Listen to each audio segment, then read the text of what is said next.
Hello, Charlie. Welcome back to the show. How are you today? Hello, Lindsay. Yes, I'm very, very well, thank you. I've been caffeinated. I won't tell you what kind of caffeine I've had yet, but Okay. We'll keep yes. that a mystery for now.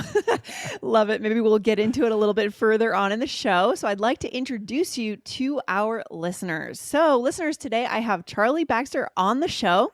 Charlie is the host of the British English podcast, which has over 5 million downloads, and is the co host of the YouTube channel Real English with Real Teachers, with over 200,000 subscribers. And Charlie offers a lively and humorous approach to mastering advanced British English vocabulary and an immersion in British culture through his online academy. And hopefully, at the end of the episode, Charlie, you'll tell us a little bit more about how to find you and about your academy. But you were on the show back in 2022, September, episode 1853, where we talked about how to reconnect with your creativity. Do you remember that episode? I do. I'm glad for the refresher, but yes, I do remember that one. So, guys, listeners, go back and check out that other episode and then come back here today. And glad to have you on. It feels like a long time ago, September 2022. What do you think? Yeah. It is a long time, but I suppose because we've had conversations throughout that time, I feel like we've kept up. But Yeah. it's a while back now, isn't it? Yeah. Well, today, Charlie, I'm excited because I was thinking, what should we talk about? I was thinking over the weekend, and then I thought about tea, the culture of tea in England. You're from England. Where are you originally from in England, Charlie? I'm from a county called Surrey, which is Okay. southwest of London.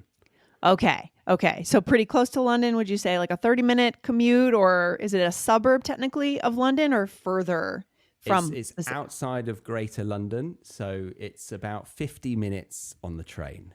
Okay, Yeah. interesting. I have not spent a lot of time in the English countryside, but I would love to. I've heard you guys have great hiking or great kind of walks around the country that people do. So I'm excited, and I wonder if I'll become converted into a tea drinker when I go.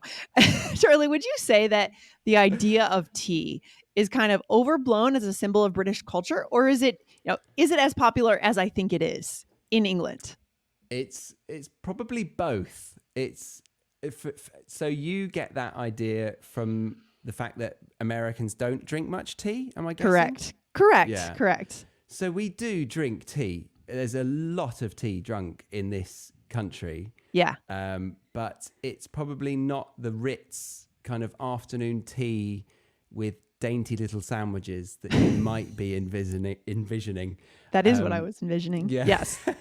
it's not that glamorous day Okay. to day, but we do drink a lot of Okay. tea. So I'm Yeah. excited to have you on, get the real story on the presence of tea, trends when it comes to the market of tea in England, and all of the details here. So, my best friend growing up was actually British. She was born in Devon, but she moved to the US.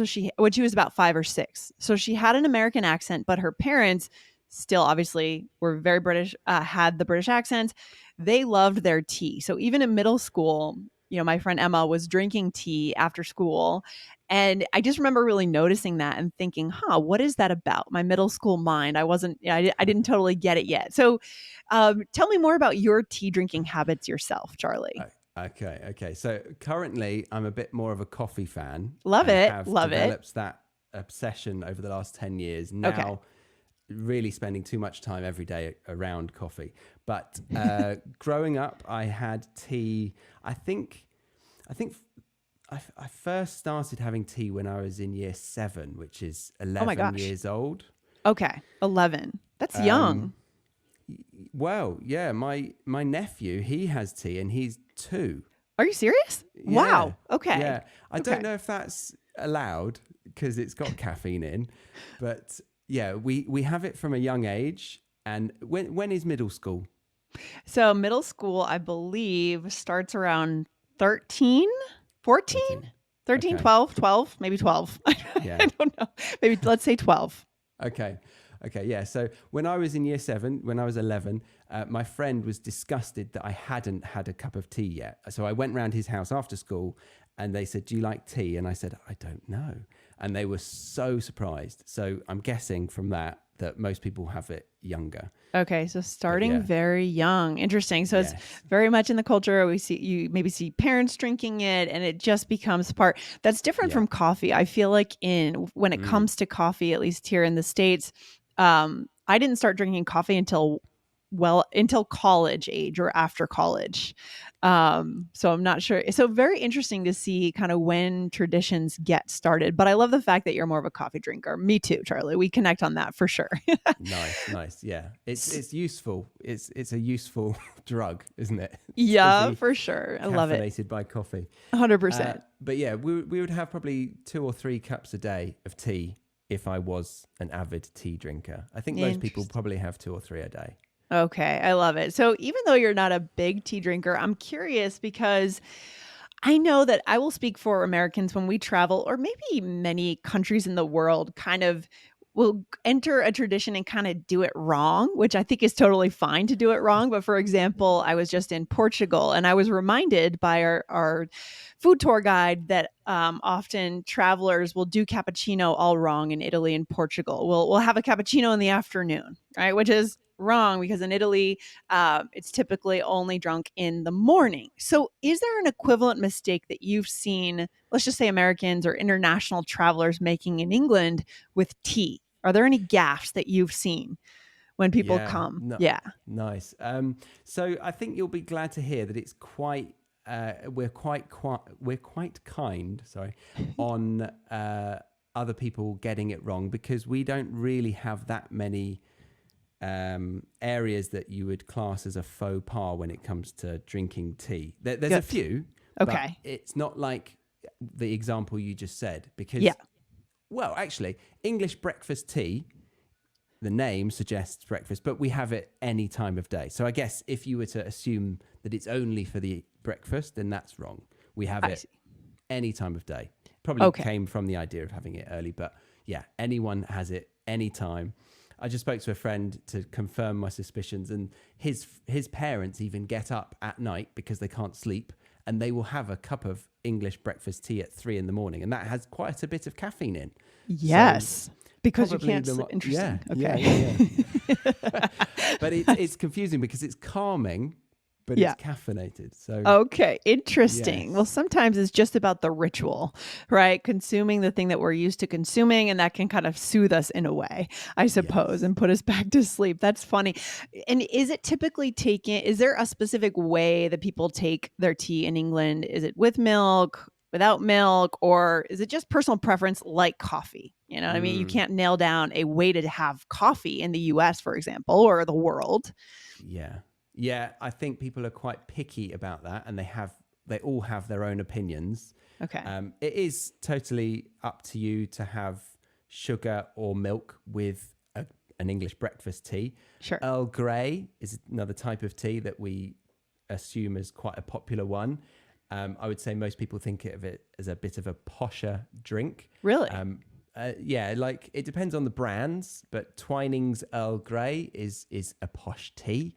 Oh. And then we've got other brands like PG Tips and Tetley or Yorkshire Tea. They're all English breakfast teas, and they would be as what we used to say as a builder's brew. Interesting. Builder's brew, but I don't know if we're allowed to say that now. Oh, okay. I see. So just like with any drink, any food, there are like high-end brands and kind of lower end, more mass market brands for sure. That makes total sense. And I'm sure it's somehow linked to the brands that got started first or that kind of thing. What about food pairings? Is there anything that you should not pair tea with, or what do people tend to pair their tea with typically? Yeah. Interesting. So as you might stereotype, it goes with scones and cakes. Okay. And maybe a biscuit, a digestive biscuit. We like and when to you say biscuit, you mean a cookie or? Yeah, we mean a cookie. Okay. Yeah. Got it. Yeah. Okay. Well, do you know the brand Digestive? No, I do not. No. Okay. It's not quite cookie like. No. What's another option for you? So I I know guess, biscuit is very different for well, you. we have muffins. A biscuit is more of a piece of bread that's more buttery, I guess. Yeah, it's Yeah. very far from that. Okay. It's more like a cookie, but it's not like a chocolate chip kind of thing on steroids kind of. Right. Yeah. Okay. Interesting. Yeah. Interesting. Okay. Anyway, a bit like I don't know, shortbread. Do you know what that is? Yeah, I do. Okay. Also very buttery, but kind of more of a cookie type thing. What we would call a Okay. cookie. Okay. Yeah. Okay. So you So could dunk those kind of things in it, but I guess you should stay away from anything heavy or like spicy. I'd never have a curry with a cup of tea. There might be people out there that would love that, but I think Right. most people would think that's weird. Okay. Or like anything heavy, really, Okay. apart from an English breakfast, a full English breakfast. Right. Oh my gosh, that could have been a whole other conversation. We might need to have another Yeah. day around the English breakfast. I've had it once and I was a little overwhelmed. I have to say. I was a little overwhelmed. There's a lot on there, isn't there? There's and a it's lot also like I look at other cultures and they're eating chicken in the morning, and I think that's strange to have chicken first thing. But we're having bacon. Oh, We're there's a having lot of sausages. strange. There's a lot there. A lot of weird things happening for breakfast all over the world, Charlie. I would say that it's interesting. So is it completely, so you're saying, so dunking, yes, it's a thing. Is it polite to dunk? Let's say I'm in a nice tea house. I don't even know if that's part of the culture in England. Clearly I haven't spent a lot of time in the UK. But is that polite? Is that okay? It sounds like it is. It's acceptable. Yes, I think in the Ritz you might not want to do that kind of thing. You stick to your scones and clotted cream and jams and stuff. Okay. And there'll be two separate things: your drink and your food. But in somebody's home, I would sure. If they give you a digestive biscuit, then yes, dunk away. Got it. But I don't think it's too rude. It's not too rude. Got it. Okay. Perfect. Are there any other tea etiquette blunders that you've noticed that, anything I should make sure to avoid? Anything else that comes to mind, maybe as you've seen tourists come over and indulge in the tradition that we should be aware of? So I actually did this mistake the other day, and it's quite particular, but British people are particular on the way that the cup is brewed. You should never squeeze a tea bag. Squeezing the tea bag, I would have thought, is quite efficient. You get the caffeine and everything out of it. Right. But that releases the tannins a bit too much, and it creates quite a dry aftertaste. Okay. So I did that. I prepped one for my father-in-law, and he said, "Oh, you squeezed the he corrected tea bag, didn't you?" He corrected you right away. I love that. Yeah. I love that. Fascinating. Yeah. Okay, that is a next level tip. I like that. And so you mean as you're taking it out of your tea? Is that what you mean as you're removing it? Yeah. So you put the tea bag in, you put the hot water in, put the milk in, leave it to brew. You should leave it to brew before the milk as well. But a lot of people at that moment, after that, they stir it. Yes. And then they squeeze against the side of the cup, and that's a big no-no for some people. All right, that's a good tip. That is very good to know. And also, don't do it around your in-laws because you'll really get corrected. I mean, that's how we learn culture. That's how we learn manners and that kind of thing, for sure. I love that. And I just thought of one last thing. So we often ask for sugar or milk with our tea, and that's within your right as a consumer of the tea. But I think it's a bit like asking for salt after you've tasted some food. It suggests you're a bit... So you should say before or not at all. That's my interesting. That makes total sense. Right. Yeah. Because, it's, for example, if you go to a dinner party anywhere in the world and you try the food, someone has spent time making this food, you try it, and then you say, "Oh, can I have some hot sauce? Or can I have salt?" It can be a little insulting. Exactly. Yeah. Okay. Yeah. So go in with, "Oh, I take 2 sugars," or "I take 1." Yeah. Just kind of hedge your bets there.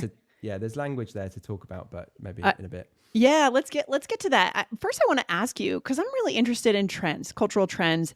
Who is taking original traditions and kind of moving them into something new, especially on the open market, and what's selling? What are people interested in? For example, maybe you've seen in England. I'm not sure if these are trendy as well. Things like cold brew, pour over in the coffee world, light roast for some reason is trendier than dark roast. I don't know why, because I'm a dark roast person. Me too. Yes, Me too. 100%. I don't like Crazy. light roast, but when you go to the more upscale, trendy, expensive coffee shops, you can't find a dark roast. So we'll talk about that another day. But have you seen any trends around tea, like lattes, or I don't know, something new being created out of an older tradition?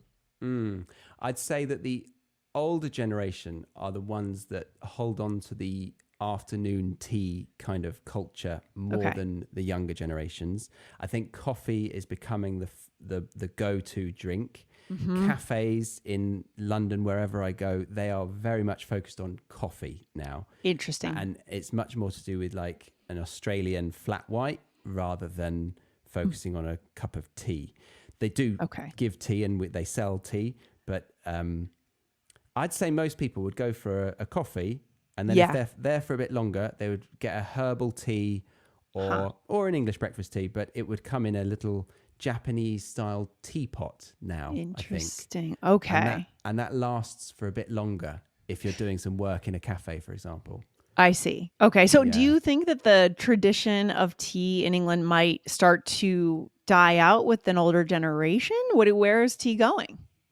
I just think as a business, it's not booming Yeah. because this is my theory, but I think tea is more accessible at home.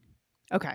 In the UK, and coffee, you've got to have quite a lot of machinery to make a really good coffee in the UK. In most cupboards in an English kitchen, it would be Nescafe instant coffee, Right. or a traditional English breakfast tea bag. Okay. And I think that tea bag provides quite a good quality tea, and the Nescafe instant coffee. Sorry, Nescafe, but it's terrible. Just terrible. Yes. Okay. So there's a lot more. Okay. So you're saying there's a lot more we have to do to get a good cup of coffee than a good cup of tea. I love that. Yes. Okay. Yes. So it's not really being as commercialized as what we're seeing in the coffee world. And are you seeing kind of cold brews in England as well? Kind of the pour over, all of these trends I mentioned? I have only witnessed no, I haven't. Have I witnessed a summer here in a while? No. Australia had a lot of cold brew. Yeah. Quite rightfully. But I don't know if we're ready for it. I think we need bit more global warming for that to happen. Well, there's also a trend in coffee, the cold brew on nitro, which comes out of the nitro drip, and it ends up being a creamier taste. I like it, but it's always $2 more expensive, so it's kind of a luxury. But anyways, okay, Charlie, it's good to know. Interesting. So tea is kind of being kept at home. Would you say it's a tourist trap to go for high tea in London? Because I know people that have just done that in the last month or two and spent a lot of money to go for high tea as a tour. Is that a tourist trap?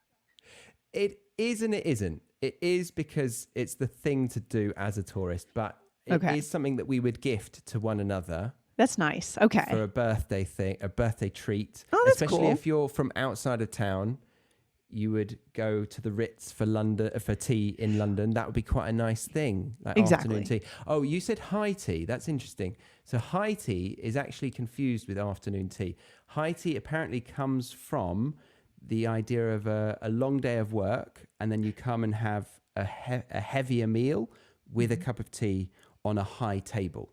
Okay. All right. Afternoon tea is the glamorized stereotype. Okay, I'll have to get the details then on that. Maybe we'll have to have it on for a part 2 on tea, Charlie. But for today, maybe we can ask you, is there any phrase for our listeners? And many of our listeners do obviously live in England, but if anyone is going to go visit London or visit the English countryside and want to enjoy a cup of tea with a local, is there any essential English tea phrase that we need to use and write down for today? Yeah, but there's a few, and it's to do with ordering or receiving a cup of tea or asking. So we would always say, fancy a cuppa. Fancy a cuppa. When you come through the door, you'd say, fancy a cuppa. Or you'd say, shall I put the kettle on? Oh, that's shall so I good. Put the kettle on? Yeah. Yes. I love that. That's something I never would have been able to teach our listeners as an American English speaker. I love it. So one more time, fancy a cuppa. Is that right? Yeah, yeah, your accent's interesting. Strange with American Fancy a accent. cuppa. We say cuppa. Fancy a cuppa. Yeah. A cuppa. Okay. Love it. Or shall I put the kettle on? And that is quite a sort of therapeutic sentence. It's quite caring. Shall I put the kettle on? Like, as in somebody's got a problem. Let's talk about it. Shall I put the kettle on? And so when you say that to someone coming in your home, you're indicating, I want to spend time with you. This is maybe a connection that I care about. Right? Yes. And going back to your point about what you should and shouldn't do, you should always say yes. You should always accept it. Yes. I love it. And since All Ears English is all about connection, that's the takeaway for today, I think, right? If someone says, shall I put a kettle on? Yes. Say yes. There's no other answer. I love it. Charlie, can you tell us more about your show and what you're doing online, where we can find you? Yeah, of course. Yeah. So I do the British English podcast. It's mainly about British culture. And then secondarily, the British English comes from that. It's conversations with people like yourself or other people from all around the world and experts around their industry. I've developed an academy that supports that podcast for people to take Zoom classes on a weekly basis. And I've also built an app that helps them delve into all of the resources that I've built on the go. Excellent. So can you give us again, the name of your podcast and also the URL of your academy so we know exactly where to go? Yes, it's the British English Podcast and the domain is the same. It's the britishenglishpodcast.com. I love it. Thank you so much for coming on. This has been fun. I'd love to have you on again soon, Charlie. And I always enjoy our chats. Lovely. Thank you very much, Lindsay. All the best. All right. Take care. Bye.